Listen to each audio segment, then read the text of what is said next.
He had a good career actually going around giving talks about taking this picture on Iwo Jima.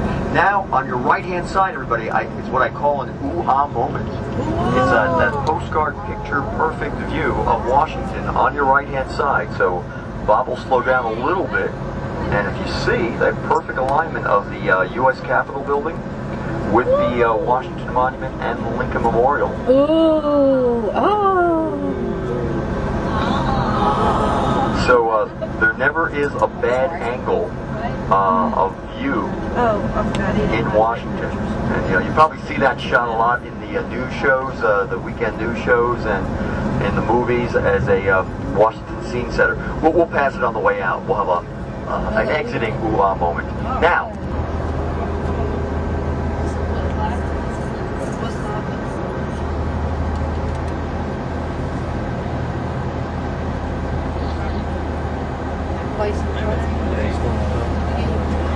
you should be starting to see it now as Bob moves around.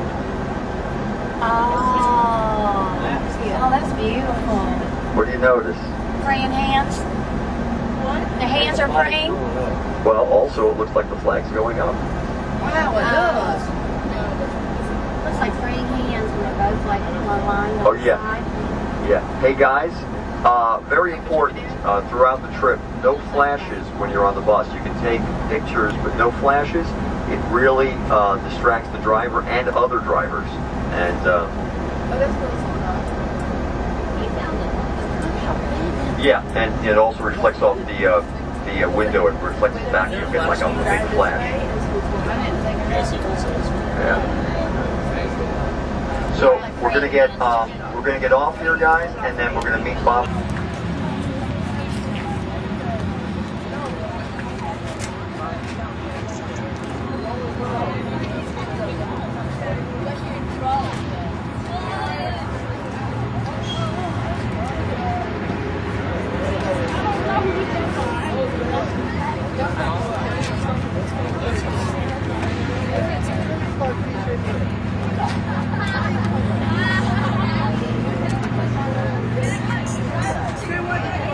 Professional camera.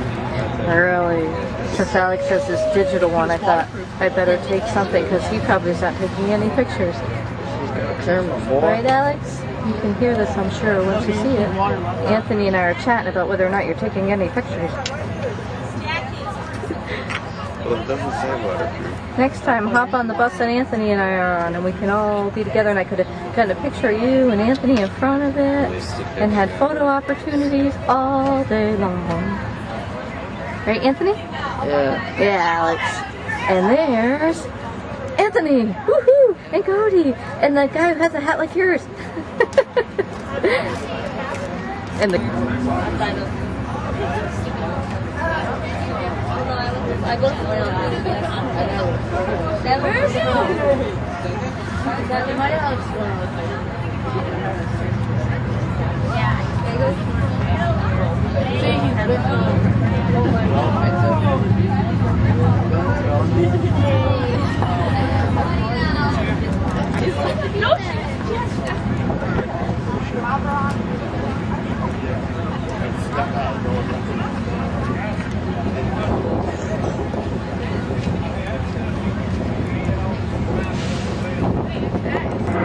That's way, now you can see, there's some perspective of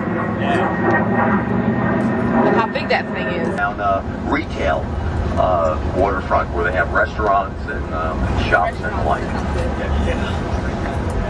So that's all board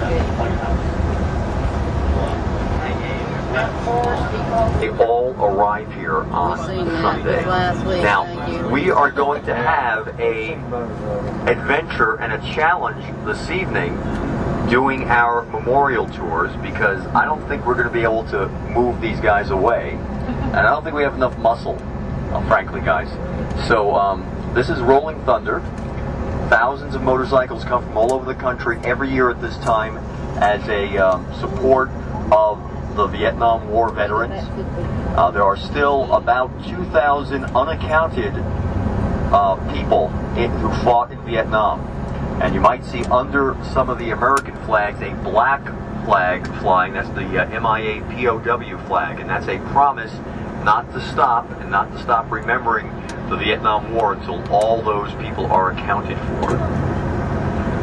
We're going to have a big parade down here down Constitution. I might have told some of you, last year I had a tour and I had to abandon the bus and walk my group through here, and I had my little cute SpongeBob umbrella. So you can imagine the comments I got. Look at this helicopter they bring in. I don't know if that's a real helicopter from Vietnam or not, but is it? But, you know, we're going to make a War Memorial Wall died in Vietnam, and right around now they start a reading of the name ceremony where they try to, people take turns every half hour or hour reading the list of the names of the people who died there, and by about the end of Memorial Day on Monday, they will have gotten all the way through those lists.